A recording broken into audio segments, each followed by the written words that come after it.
Welcome, everybody. This is Buck Joffrey with the Wealth Formula Podcast. And this is actually the first podcast that I am doing after our phenomenal event in Scottsdale, Arizona. And it was so great to meet you all out there. And I got to tell you, we have the best group, the best audience in all of the podcast ecosystem. Now, let me just back up for a second. Remind you, you got the wealthformula.com thing. There's lots of resources there, free stuff. Who doesn't like free stuff, right? Books. My friend George Newberry was supposed to come out to the event, but he couldn't make it. I was kind of bummed because I wanted you guys to meet him. He, of course, is the guy who started AHP Servicing. He's a friend of mine, one of the best entrepreneurs, and just overall one of the best guys you'll ever meet. But he couldn't make it. But he has a free book you can get on wealthformula.com that is about his days as a high-flying, multifamily real estate guy, and then how it all ended in a hailstorm, actually. So anyway, go check that out. Check all of that out. And if you're interested in Accredited Investor Club, you also need to go to wealthformula.com and sign up too. Why? Well, Accredited Investor Club for short, is where the magic happens, right? So you're accredited. What does that mean? Does it mean you applied for something? You either are or you're not. You either have $200,000 per year or $300,000 a year if filing jointly, with the idea that you're going to, or with some sense that you're going to continue to do so, or you have a net worth of a minimum of $1 million in cold hard cash. No, just kidding. $1 million in net worth outside of your personal residence. And that alone qualifies you as being an accredited investor. It does not mean you have to go apply for it. You either are or you are not, just like you're pregnant or you're not. I have to tell you, I'm feeling a little bit self-conscious right now because I had a lot of people tell me during the event that they listen to me at 1.5 speed. And listen, I get it. I do that too. But I'm a little self-conscious because I know I speak a little slow, maybe a little professorial sometimes. I don't know. Anyway, I do professorial, maybe not, but Midwestern. I speak like a slow Midwestern guy like I am. I'm from Minnesota. We don't speak real fast out there. That's just the way we are. Anyway, for those who made it out to Scottsdale last weekend, again, it was great to see you. And of course, I'm biased, but I have never seen such a high quality of group of people at an investor event before ours. And I mean that. And I 100% mean that. And everybody I know who went there said the same thing. They really did.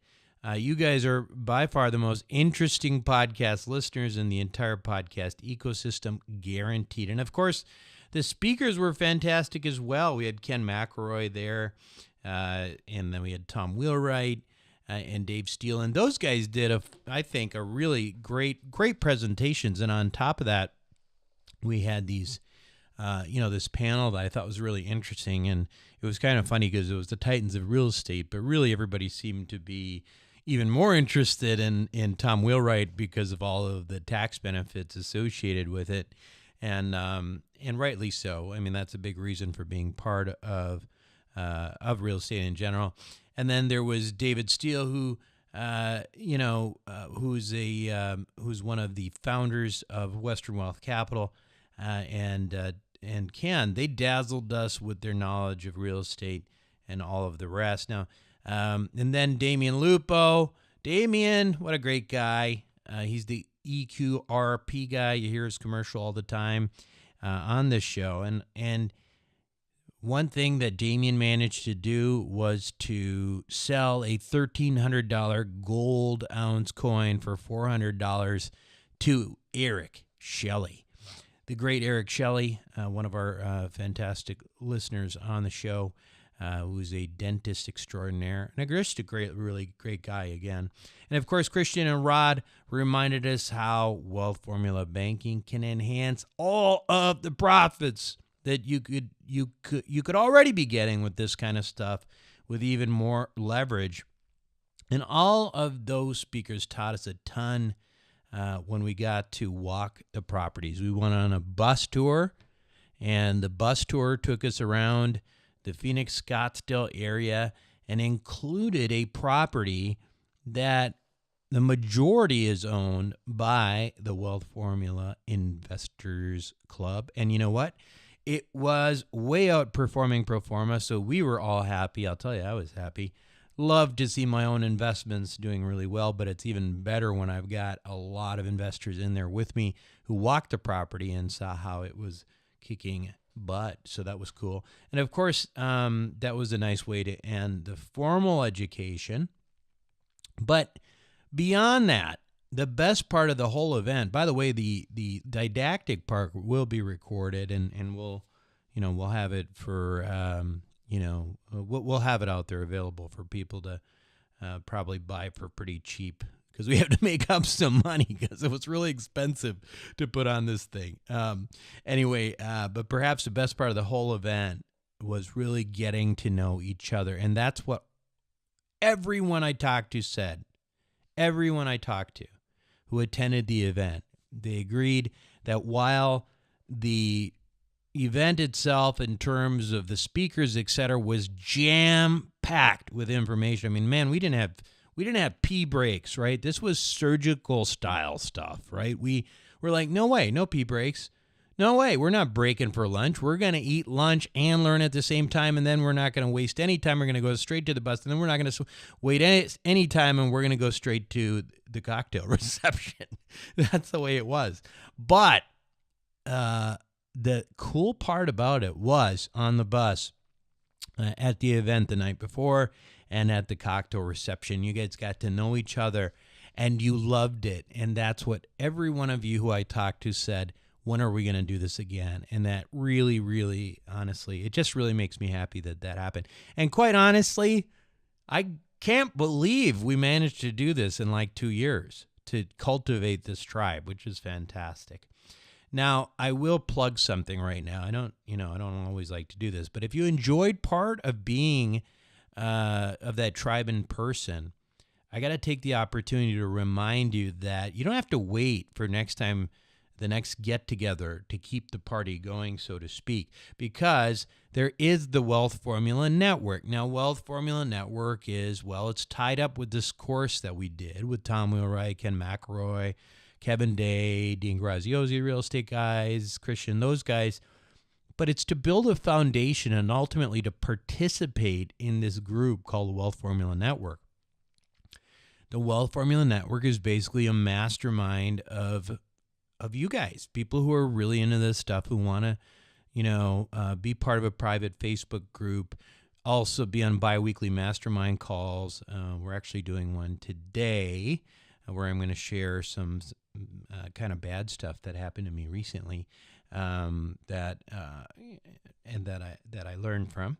And anyway, you can be part of that, and the bi-weekly mastermind calls, the Facebook group, and all the additional content. All you got to do is go to wealthformularoadmap.com and sign up. Now, there's a ton of masterminds out there, and I'm not saying anything bad about them. What I will say is I think we have an extremely high-quality group and content, and it's pretty dirt cheap. So it pretty much just covers costs, and I do this because I actually enjoy talking to you guys, and it's been really fun. Again, I don't want to push you, but it's wealthformularoadmap.com. Now, as for this event, though, there was one noticeable absence from our meetup last weekend. And for those of you who are in for those of you in Wealth Formula Network, you already know who I'm talking about, because we call him the mascot. He is the mascot. He is also known as Goose. His name's Jerry Gosnell. And there's no one better for a new type of show that we will begin doing now periodically to debut that show that we will now call The Real Investors of Wealth Formula. You know where I got that from, right? It's sort of like the Real Housewives thing. Anyway, The Real Investors of Wealth Formula. You see, what I realized at our event is that you guys, as much, enjoy talking to each other, probably even more than you enjoyed listening to these, the star-studded faculty and listening to me. I mean, you guys really got to know each other. You wanted to know each other, and you found each other extremely interesting. And so what we're going to do in this series is once in a while, and it's not going to be like every show, but maybe every 6 weeks or 2 months or whatever, we are going to have somebody in Wealth Formula Network come on the show and be, one of those real investors of Wealth Formula County. And anyway, there's no one better to start than the mascot, who is Goose. And by the way, I got to point out, if you saw the email for this show, you got to check out Jerry's Vacation Rental. If you're going to ever be in the beautiful Lake Placid region of New York, go check out Jerry's Airbnb. There is a link to it in the show notes, but there's also a link to it in the email that I send out every week. So go out and check that. And when we come back, the first episode of The Real Investors of Wealth Formula. Welcome back to the show, everybody. Today, it's a special day because we are doing something a little bit different.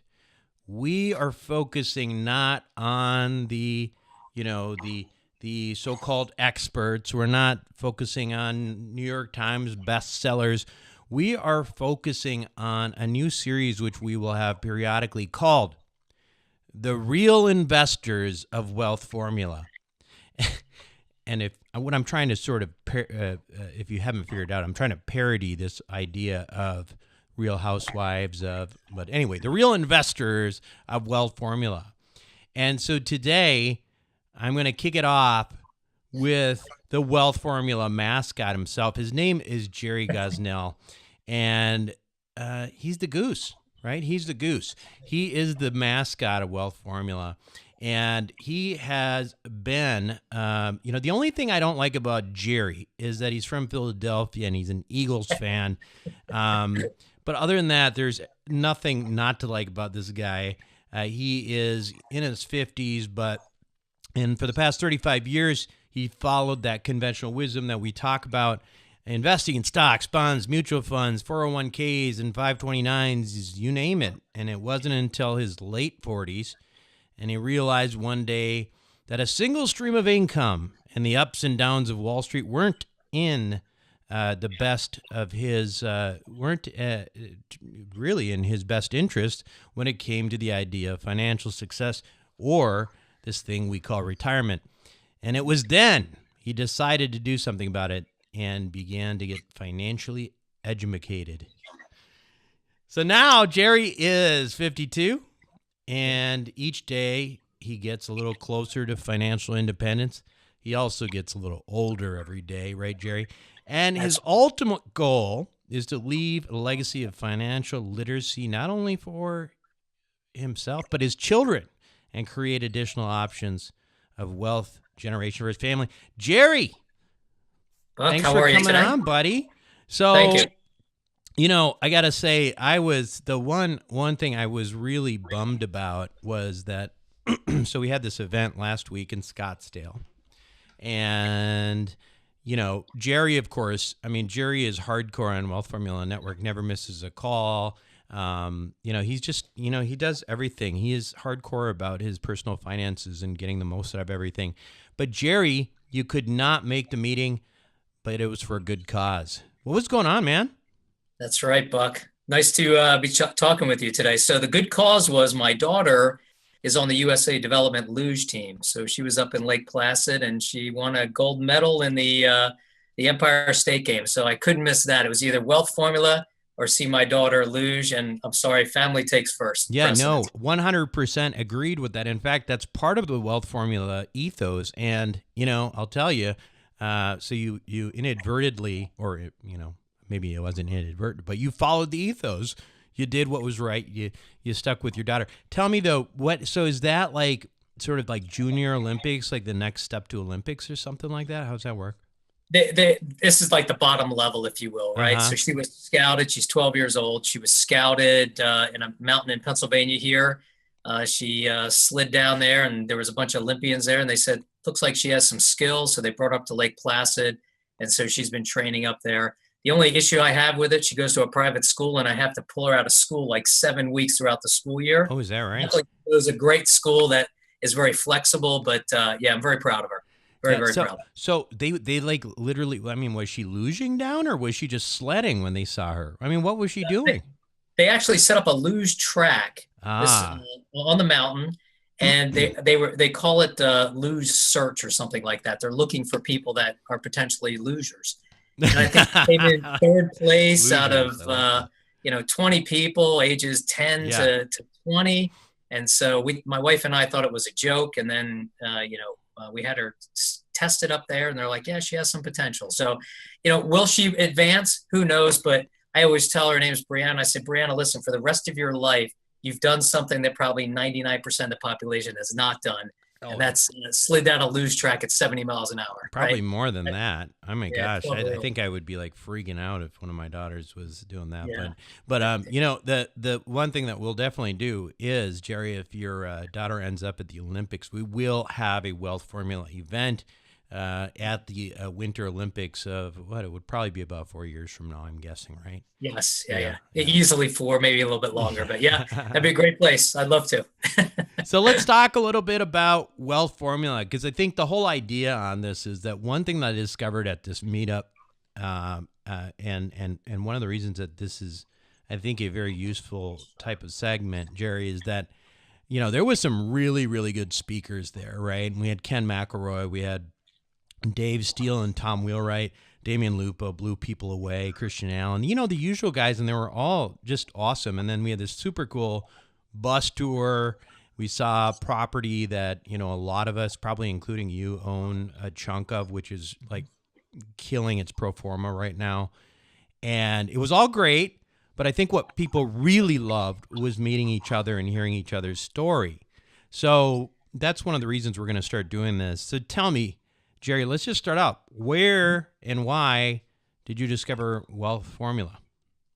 Yeah, so it was about 2 years ago. I was listening to Marco Santorelli's podcast, and he had a guy by the name of Dr. Buck Joffrey being interviewed. And I said, who is Buck Joffrey? So I listened to your podcast, or I listened to that podcast, and it just seemed like things meld what was coming out of your mouth. I'm like, yeah, that's what I think too. And that's what I should be doing too. So when that was my first venue into wealth formula, and then I started listening to your podcast, and I've actually went back. I believe, I'm the mascot, so I know you Yeah. may not believe this, but I've listened to all of your podcasts, at least every one that I could find. I think we think alike when it comes to investing. I mean, I think you're at a different level than I am. I aspire to get to that level. But I also, every time that I listen to your podcast, I learn something new. And now that you've expanded this out to a whole tribe of people, I find that interaction on our Facebook group, as well as our biweekly calls, I learn a little bit more every day to allow me to get closer and closer to my goal. So I learned it really from, I got to give Marco Santorelli credit, because at that time, this is about, I really started getting into a whole transformational mindset around financial education around 2015. I started by, bought my first property then and so on. So I started listening to a number of different podcasts, but ultimately that's how I came across wealth formula.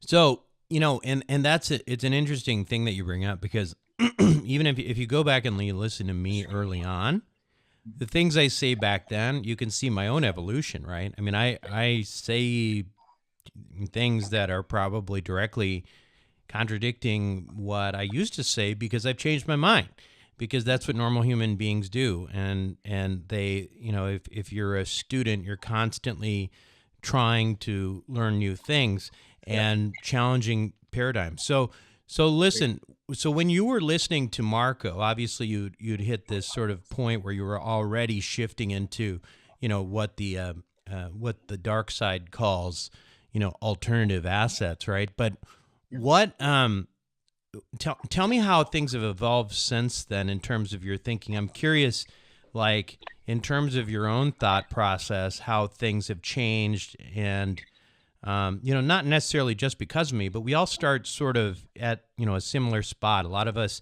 including me, start with this idea that, hey, all it's really all about is just buying a house or buying an apartment building and cash flowing, and that's basically it.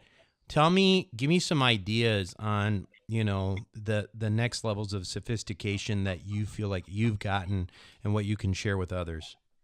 Yeah. So I think what it comes down to for me is, I've been around on the planet, as I said, 52 years. I remember the 87 crash. I remember 91. I mean, I was younger then, but I still remember transitioning. 2001, I remembered extremely well. Of course, 2008, everyone will remember. And over that time period, I started to really understand that Wall Street is rigged, right? And I think we hear that all the time. Everybody says that it's rigged and all this other stuff.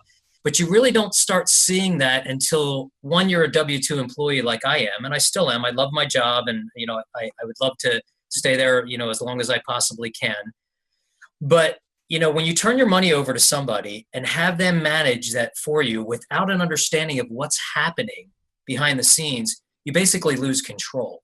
So for some reason, and this may sound weird, Buck, but I was actually going to the supermarket, walking down the aisle. I had coupons in my hand, and I'm picking out different things off the shelf. And I had this epiphany almost going, is this what the rest of my life is going to be?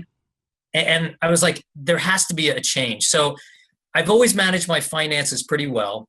I've always understood where the investments were, at least from the stocks, bond, mutual fund, 401ks, all of that other stuff. But I also realized there's no way I'm going to be able to survive retirement, as you will. And I don't plan to ever retire. I want to keep doing things forever. But my mind shift started to happen when not only I started listening to these podcasts, but then I started realizing that there's a better way that we're just not taught in school. And I know if you listen to Robert Kiyosaki and Tom Wheelwright and everybody else, they all say the same thing. It's not taught in school. Financial education is not there. Yeah. And so when I started learning things like self-directed IRAs, never knew that you could do that, right? Yeah. When I started learning about life settlements, which, I invest in your life settlements fund, right? I never knew that existed out there, right? And so when you start working with like-minded people that are on Wealth Formula, as well as others in, outside of our network, you start to realize that there's things out there from an investment perspective that you don't know about.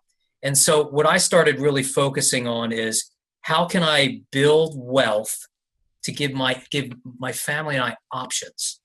Yeah. If you have one stream of income, right, which I do, a W-2 job, and I didn't have any other up until 2015, 2016, somewhere in there, any time of day they can say you're done and you're out, right? Mm-hmm. And then you have nothing.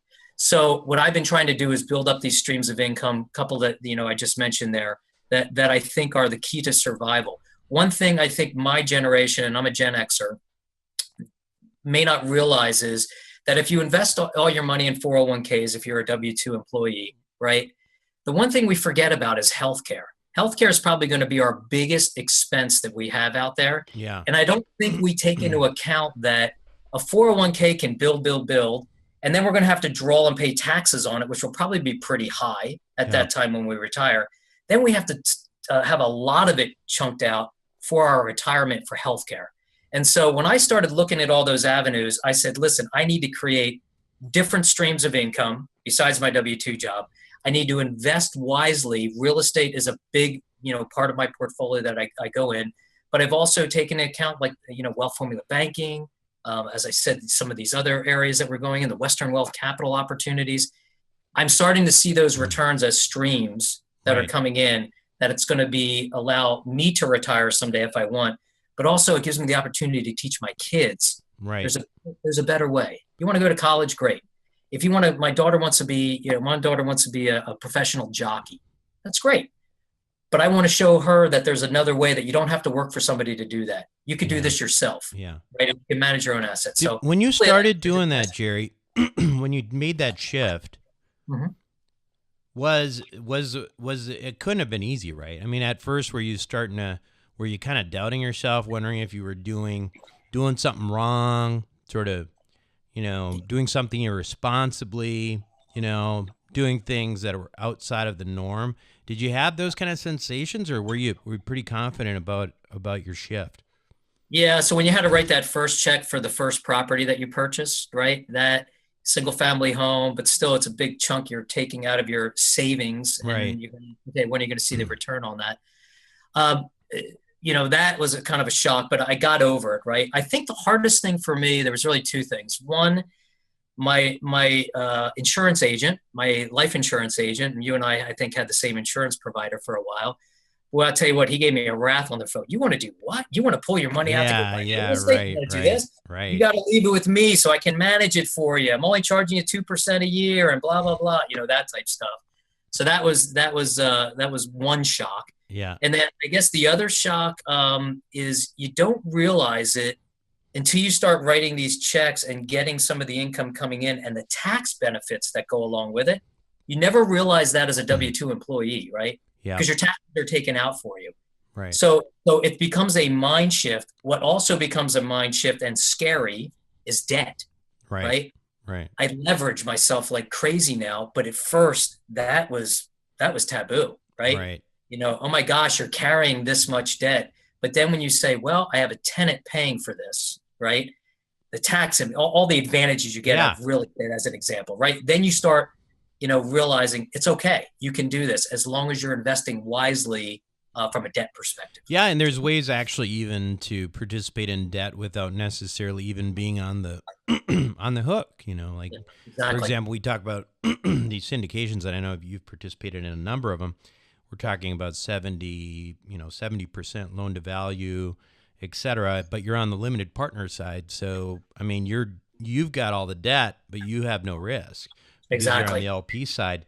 And so that you've got the opportunity to sort of have your cake and eat it too as well. And these are the kinds of things that you kind of don't really discover until you start digging in. Now, the thing though, I got to tell you is that, Robert Kiyosaki and Tom, who, is my CPA, Tom Wheelwright, and all those guys, they're right. People don't get taught this stuff in school. But I don't think anybody gets taught this stuff in school. I mean, even MBAs. I think the people who probably should be best positioned to really understand how the world works is people who study accounting. And of course, I think those are probably the least inclined to sort of bend the rules, Right. I don't think MBAs know. I don't think MBAs or anybody or engineers or doctors, I don't think any of us, the dentists seem to, for some reason, at least the dentists I know, tend to be better investors than most of the professionals. But the rest of us are kind of in the dark. So tell me about, so you were doing single family homes, and obviously you're doing a lot more than that now. Tell me about some of the things that you're doing now that have, that made you feel good about, various investments. You mentioned life settlements. I think you talked about banking, wealth formula banking. But how has your perspective changed? Because, I mean, again, you look at it and say, all right, I'm going to buy a house, write a check. But how do you go from there and then say, now I'm going to say, all right, well, I'm going to invest in a syndication, or I'm going to look at this and, look at a, like a conservation easement or something like that. Tell me about that evolution. Yeah. So again, like with anything, I think you have to do your due diligence. So, when you and I first started speaking and you were telling me about conservation easement, I was like, what? What's that? Right. I remember our first conversation. There was three things that you actually pointed out as a W-2 employee, right? Oil and gas investment, conservation easements. I'm trying to remember what the third one was. I forget what it was, but it was important, but I forget what it was. Yeah. That's pretty much it, actually. Yeah, but taxes, I think, are the other ones, right? Ways to look at ways to save on taxes. But the conservation easements, I take that as an example, right? When I first looked at that, I didn't understand what it was. But when you do your due diligence on it, you realize as a W-2 employee that you can take half of your income, if you will, and push yourself in a whole different tax bracket, right, and then use that money that you save to basically, it's tax-free, and apply it to somewhere else. And what I did is I bought the syndications, or I bought another real estate or other property to help compound this wealth, if you will, right? That I continue to try to grow on a daily basis. Those type of aspects and those things that I look at every day, your mind just starts to change, and as you back further and further away from 529 plans and 401k plans and all of that other, you start seeing that there is a whole different world out there that allow you to excel your wealth more rapidly, and you have control of it, not somebody else. I mean, AHP as an example. right. When I first learned about AHP, there was a 12% return, which was great. Yeah. Where are you getting that anywhere else? Yeah. I'm like, all right, let me dabble in this. You'll take that dabble money, put a couple thousand in there, check it out, right? Hey, guess what? I got a check the next month. Yeah. A little bit more in, I got a bigger check next month. And it just started compounding on there. And then you look at your bank account and you say, well, wait a minute, I had that same $1,000 in my bank account and I made X. AHP, I made X, X, X, X, X. Wow. You see that big difference. I actually did this with my kids. I took them to the bank and I said, okay, let's open a savings account for you. We're going to put some money in there that you've earned. And then I'm going to match that same amount of money in AHP. And let us see at the end of 6 months how much money you made in the bank compared to how much you made in AHP. Yeah. It was the first step for them understanding there's a better approach and there's a better way. Yeah. Yeah. And of course, Jerry is talking about AHP servicing, which is my friend George Newberry's company, the company he started, which deals with non-performing notes, and they're really, really, really good at this stuff. It's not 10% or 12% anymore; it's 10%, but it's still worth looking into. It's ahpservicing.com, and one of the other things I think that brings up is how do you choose investments, right? How do you choose them now? As opposed to, say, before you started listening to Wealth Formula or before. Because, listen, one of the things that accredited investors, people with, who've got some money, they get bombarded with the deals, right? So how do you sort through those deals now? And how do you look at them now as opposed to maybe what you might have done a couple years ago? Yeah, so I think it depends on what the deal is, but it's up to you to do your due diligence. In the past, my 401k, as an example, I would go in and press one button. I have a Vanguard account, right? You press one button and it allocate all the funds out, right? Allocate where you want to go based around your retirement. And then you can go in and look at those mutual funds and say, I like this and like that, change this and change that. Now I take an active approach, at least in my investments, of saying, I want to see the pro forma. Right. I still buy single family homes. Right. I know that's, one area that I grow in as well. Sure. The apartment, investments as well. The pro formas are critical. But also, I think when you're working with like-minded people like we are on Wealth Formula, you get a better perspective of what's happening out there. And that helps you make up your mind what's in good investment and what's not. If you're on our calls, our biweekly calls, and one of the reasons why I try not to miss any of them, or if I, rarely miss one, I have to listen to a recording. There's always that little tidbit out there of somebody saying, I invested in this and it failed because of X. That's a lesson you learn. Yeah. So it's reading the pro formas. Fortunately, I know how to read 10Ks, 10Qs. I do that, as part of my my W-2 job. I have to understand what my customers are doing. So I understand how to read those pro formas. But I think that's actually, my mindset has changed. Yeah. Compared to just pressing a button and saying somebody else do it for me. I got to do it myself now. Yeah. And on top of that, I think what you were getting at, I think is really important, is that you've realized the value I've advocated for this for a long time, is it's not just the numbers, right? It's the people. And so one of the benefits of having tribe, one of the benefits of having people who you know, like, and trust is that you can say, hey, have you guys happened to, hear about this group, or have you had any experience with this? I remember one specific call where I almost ended up having somebody on as a guest on the podcast, and then because of a good, and I won't mention any names, but and it turned out that this was a turnkey provider, and the turnkey provider ended up in, I don't know, what sounded like essentially a Ponzi scheme, and I found out about that through our calls, right? I found out through that, and that was huge, right? Because not only did that save, well, frankly, it saved me because I don't want to promote somebody who potentially could be part of some sort of Ponzi scheme. But in the larger scheme of things, I had a group from vis-a-vis you guys who I could say, hey, you guys know this guy? Oh, yeah, I know that guy. And here's what happened. Yep. Right? And that is invaluable because it's not just about what you do invest in, it's what you don't invest in. And that's been really critical. I mean, we have people that are on our calls and part of our tribe, right, that have dabbled, if you will, or heavily invested in multiple areas.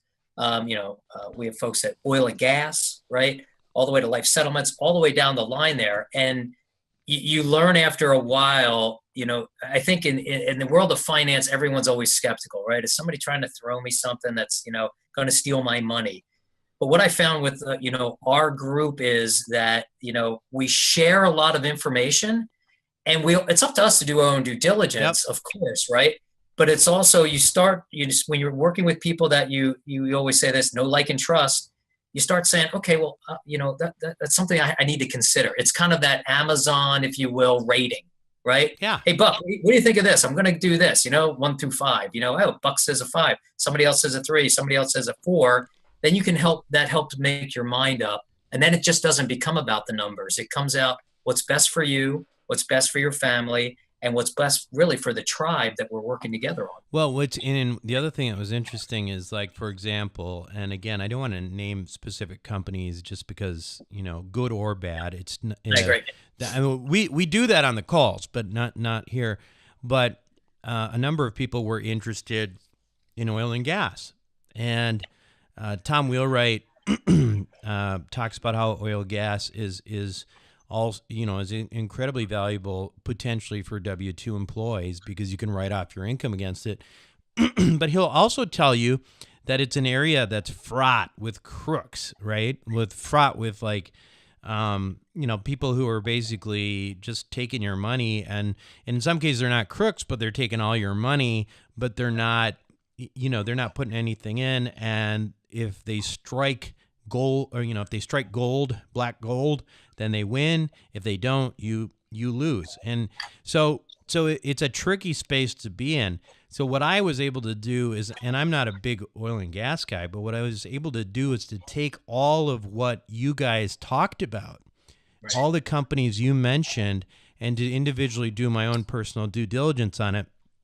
And then, essentially, take that, conglomerate all that information and bring to the group that said, hey, this is the group that I think that if I were going to invest in oil and gas, this is what I do, and here's why. Right. So it's all part of that. Now, and again, I wanted to try to be careful not to make this just like a commercial or whatever for Wealth Formula Network.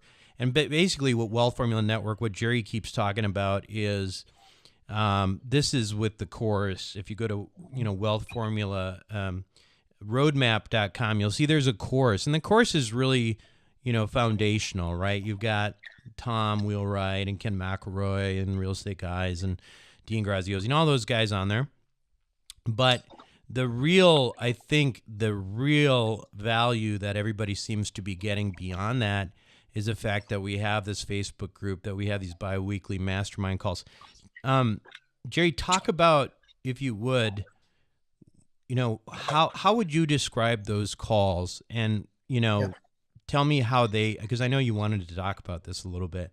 Mhm. Tell us a little bit about that, because there was a lot of people asking about it at the meeting too. And I just hate, trying to sell something like this. So. Yeah, I don't think you need to sell it, because I think it sells itself, at least in my opinion, and I think the other folks in our tribe would agree the same way. So when you put together that course, which was phenomenal, and I would suggest everyone look into purchasing it, because I think it's a worthwhile investment. You could even say, hey, listen, I'm going to go take a course at a local community college. Instead of doing that, take this course, right? Because you'll learn probably a lot more. But I think our biweekly calls, again, as I mentioned before, really help not only the group meld. So there was one call, Buck, that you couldn't make, right? Right. And there was a lot of silence on the phone, but there was also some collaboration that Yeah. happened as well, right? Yeah. Even though we're Buck's tribe, if you will, the collaboration still exists. Hey, I had some questions. Anybody buying single family homes here? Somebody else had a question or talked about some event that happened in Dallas that they went to and saw some presenters out there. So, it's my first experience in a mastermind group, Yeah. if you will. And if all masterminds were like this, I'd say everybody should do it, right? Yeah. I'm sure each mastermind group is different, but my take on it, and one of the reasons why I try to attend every call, or at least listen to the follow-up, is, again, as I said before, you always get a nugget of a little bit of information. And that knowledge you get out of it is priceless, in my opinion, right? Yeah. And I would hope that some of my other, fellow tribe members would probably agree to that as well. Yeah, and I will add to that, in that I learn from the group every time as well. I mean, it's definitely not me just talking. I mean, gosh, when it came to oil and gas initially, I was barely talking at all. You guys were doing all the talking there. But And you know what else is nice, Buck? There is a range. Yeah. We have a range of people on this mastermind group that some make a lot of money, right? Yep. Some of us are on the lower side of that, right? But we're all contributing to the success of everybody else. Right. And that's where I think the big value is, right? Somebody who, is trying to aspire to their financial independence, where they, allows their options to be a lot better for themselves. They can listen to those folks, right? But they can also contribute some ideas that the other folks didn't know about, to say, wow, I didn't know that. That's actually going to help them.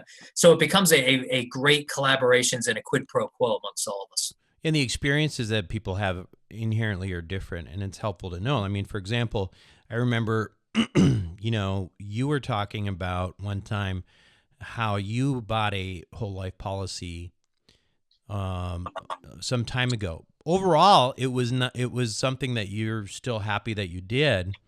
It maybe was not structured as optimally as maybe some of the wealth formula banking policies are, but you were able to add color to those who were even thinking about doing something like that in the first place, because, a lot of people have reservations about those kinds of products, but you actually had a very, very positive result.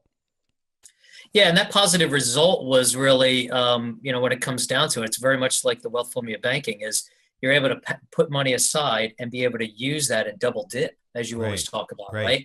And so a lot of those funds that I've been investing in whole life insurance for the past, 15 years or longer, I was able now to use those funds to purchase real estate and grow my wealth that way, and then pay myself back. Right. And then you found a way to actually make the interest rate even lower than borrowing from the policy itself. So again, just layers and layers of stuff that I think is really neat.